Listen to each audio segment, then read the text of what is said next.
I never in my wildest dreams could have imagined that one day I would have to call a tow truck to remove the car of one of the most powerful people in the neighborhood without feeling anxious or afraid.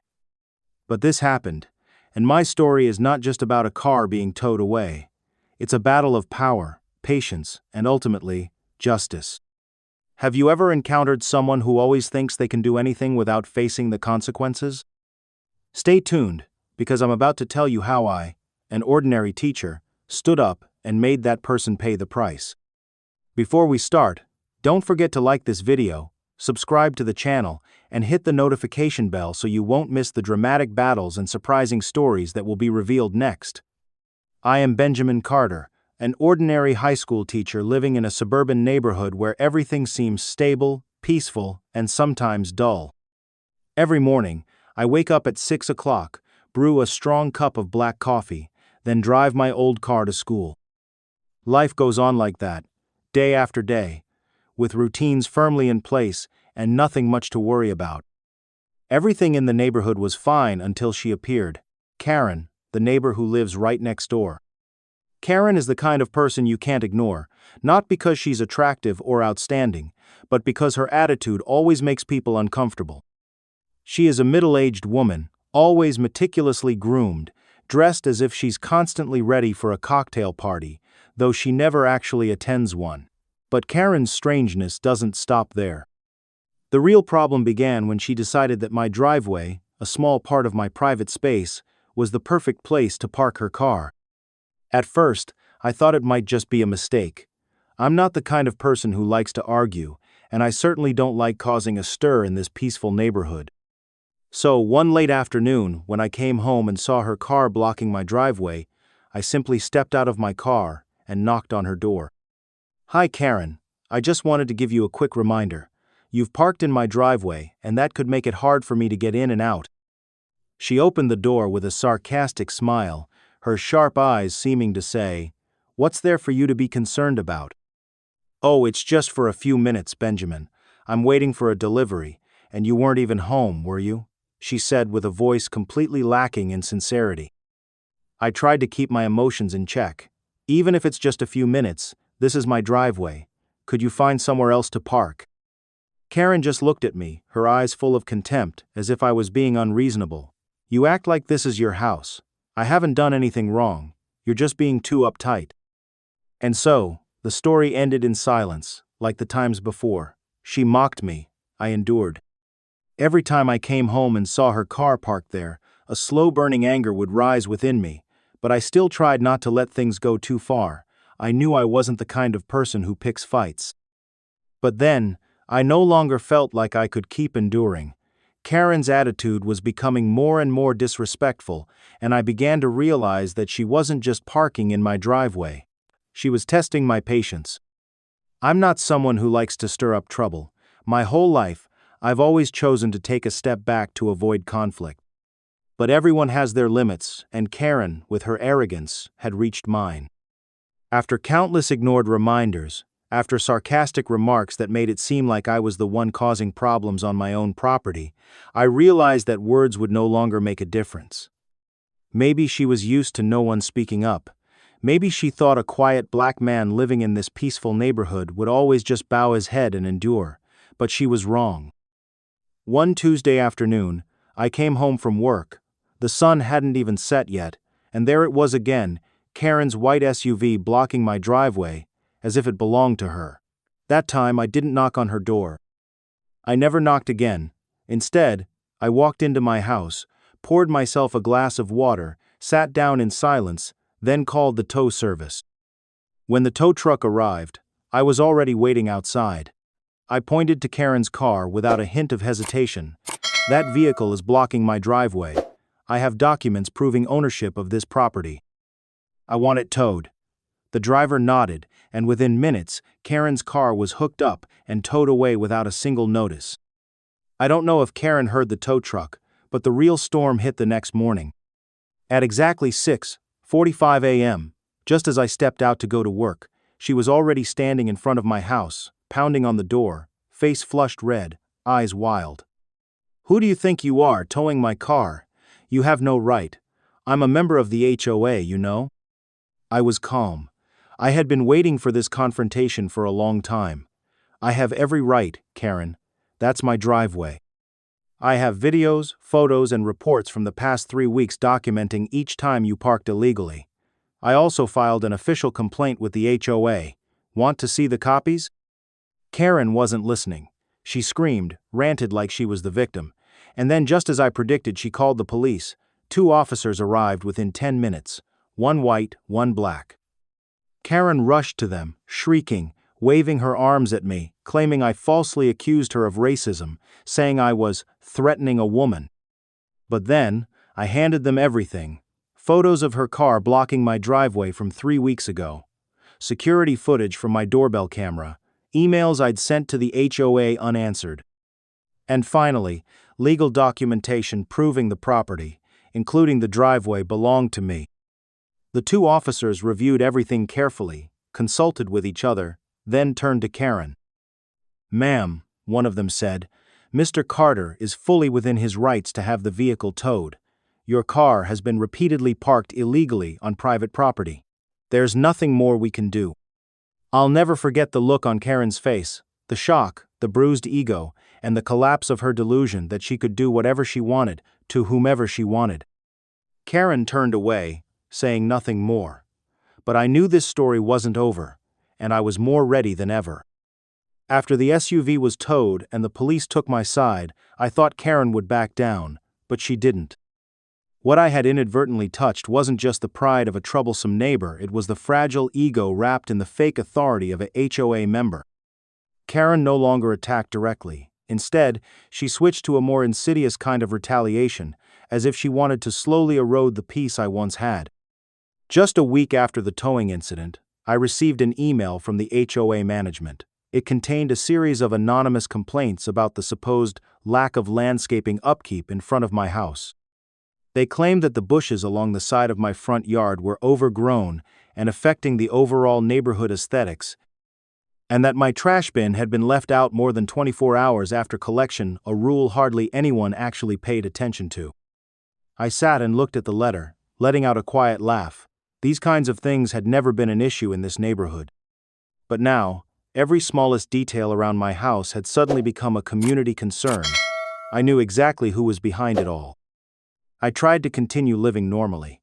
I trimmed the bushes, brought the trash bin in earlier than usual, but Karen still didn't stop. Every time I stepped outside to water the plants, she stood on her balcony pretending to talk on the phone but loud enough for me to hear. "There he goes again, messing around in the yard. Hope he's not spraying anything illegal. Or can't understand how the HOA lets someone like that live here." Then came a Friday afternoon, while I was watering the lavender along the walkway, when a security golf cart slowly rolled up. The guard stepped out, face blank, and asked what I was doing.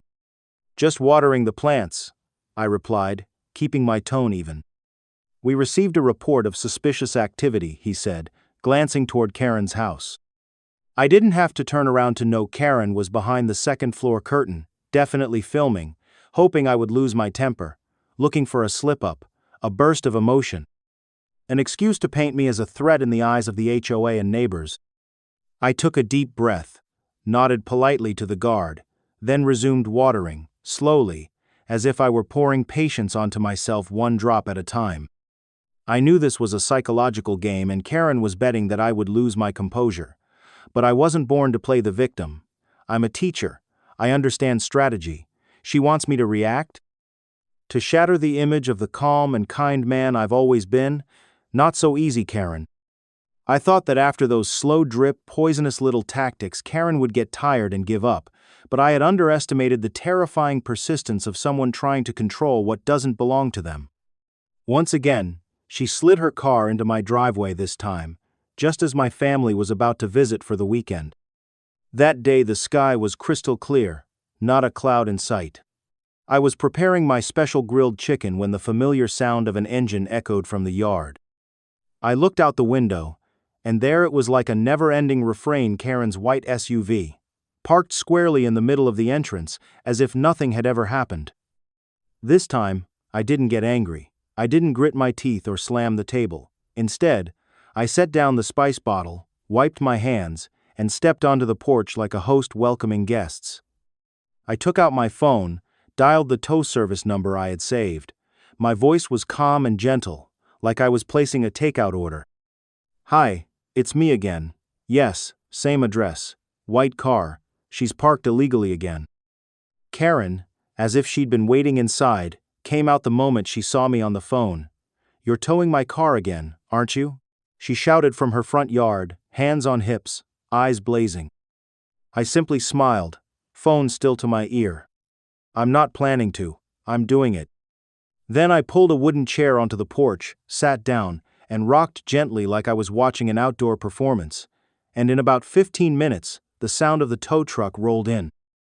Same truck as before, same familiar driver. He looked at me and nodded, as if we were teammates in a quiet war whose justice had already been settled. Karen burst out of her house shouting, "No. I was just parking there for a bit. Your family isn't even here yet." I remained seated, gaze steady. "And just like all the times before, you didn't ask. This is my driveway, not a public parking lot." The car was towed away, inch by inch, with the cold sound of chains and tires grinding the pavement. Karen stood there, no longer angry, her eyes now filled with helplessness. She couldn't do anything because I hadn't raised my voice, hadn't made threats, hadn't done anything wrong. Everything was legal. All the evidence was in place. As the tow truck disappeared behind the row of houses, I turned to Karen one last time. "I've been more than patient. This time, I'm not just reclaiming my driveway, I'm reclaiming the respect you owe me." Then I stood up, walked back into the house, just as my mother called out, "Benjamin, we're here. Don't forget to open the gate, okay?" "Yes, Mom," I replied, looking out at the now empty yard with complete satisfaction. I thought that after her car was towed right before her eyes, Karen would finally know where to draw the line. But it seems that for people like her, failure isn't a wake-up call, it's just another excuse to play the victim in a drama they write, direct, and always believe themselves to be the sympathetic main character. Just a few days later, I started seeing flyers popping up on the community bulletin board, taped to lampposts, even stuffed into neighbors' mailboxes. They were filled with dramatic claims: residents threatened in their own homes, covert bullying in a peaceful neighborhood, along with blurry photos of me standing in front of my house, captioned with, "Ask him why he towed someone else's car like that." And that wasn't all. An anonymous email, though everyone knew who sent it, was circulated to the residents list, accusing me of being unfriendly, divisive, and not in line with the spirit of the community. I read those lines and found it almost laughable, almost pitiful. There was something sad in Karen's effort, trying to twist the story, reshape it so she could transform herself from an intruder into a victim. But her real tragedy was this: she had become so used to manipulating the truth that she didn't realize she had lost the one thing that mattered most, the trust of the community. I wasn't the first person Karen had targeted. Before me, she had tried to ban the neighbors' kids from riding bikes on the public walkway for being too noisy. She once filed a petition to remove Mr. Block, George's almond tree, because it shed too many leaves. Everyone in the neighborhood had a little story about Karen's nuisance. So this time, when she launched her character assassination campaign, what she didn't expect was the neighborhood's indifference. James the gardener from the end of the street dropped by my house with a basket of fresh tomatoes and said, "Don't let those words get to you, Ben. Everyone knows the kind of man you are." Ms. Linda, a retired teacher, sent a reply, all email to the neighborhood, gentle but firm. "It's unfortunate that someone sees protecting their own property as a threat." Even the HOA board, usually known for avoiding conflict, sent out an official notice stating that parking on someone's private driveway was against regulations, and that any further spreading of false information targeting other residents would be subject to review. Karen went quiet after that, no apology, no retraction, but she knew. I knew, and the whole neighborhood knew. When you live kindly, calmly, and justly, the truth will defend you on its own. I've never been one to attend community meetings. As a teacher, I'm already used to long debates and discussions, so in my free time, I just want to read a book or tend to a few tomato beds. But that evening, I was there, and I knew I needed to be there. The HOA meeting was held in the small hall in the center of the neighborhood. The chairs were arranged in a circle, and residents trickled in, their curious eyes peeking out from behind pleasantries. The rumor about the showdown between me and Karen had spread everywhere. Karen walked in as if she were about to run the meeting, not attend it. A beige suit dress, her straight hair perfectly styled, and a huge handbag as if it contained both the world and her schemes. She smiled at a few people, a forced, twisted smile of arrogance before sitting confidently in the board seat. The meeting began. HOA President, Marlene, started with the usual agenda items, then quickly moved on to the topic of resident issues and rule violations. I sat still, listening. Karen raised an eyebrow, clearly waiting for her turn to speak and present the truth. But this time, the truth wasn't on her side. Marlene pulled out a stack of documents, her voice calm but firm. We've thoroughly reviewed a series of complaints regarding the actions of an HOA board member, specifically Mrs. Karen Whitmore. There is clear evidence of using her HOA position to harass residents, send fake complaints, and engage in personal retaliation. Karen turned pale, her lips pressed tight, but the president didn't stop. Additionally, Marlene continued, we've documented the use of power to fabricate mass emails, spread misinformation, and deliberately sow division within the neighborhood. The room was so quiet that I could hear the wind blowing through the door cracks. Karen stammered a few words. I didn't think, but it was too late. A vote was held right there. The result was nearly unanimous. Karen was removed from the HOA board. The silence suddenly broke with subtle nods, supportive glances. Karen gathered her handbag as if she had just been stripped of her title in a soap opera, and honestly, the scene felt just like one. I thought that was the end, but she tried to wriggle out one more time. 3 days later, my familiar green trash can, the one clearly labeled with my name and address, suddenly disappeared. I checked the security cameras. The footage was crystal clear. Karen, at night, dragging the can toward her house, like a shadow lurking in frustration. I printed the picture, went to her house, and rang the doorbell. When Karen opened the door, I handed her the photo without a threat, simply informing her, I will be filing an official complaint tomorrow morning, and this is the evidence.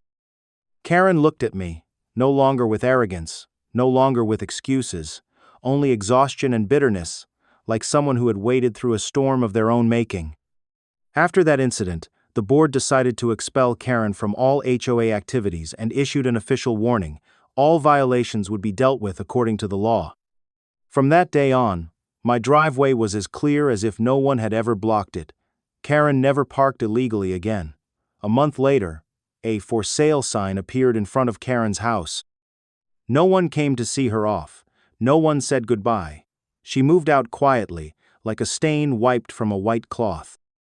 I returned to my garden, my students, my family, and the peace I had patiently protected. And I realized, when you stand up for what is right, whether silently or publicly, justice will speak for you. Some people think they can do whatever they want, relying on power, manipulation, and the belief that no one dares to stand up to them. But then, one day, they mess with the wrong person. And when that person rises up, not only to defend themselves but to open the eyes of the whole community, the bully's downfall is inevitable. If you think my story is worth sharing, don't forget to like, subscribe, and hit the notification bell so you don't miss the next thrilling, inspiring story. We'll be back with more real-life drama that you won't believe is true, where HOAs continue to find ways to overstep their bounds and interfere with the personal lives of residents.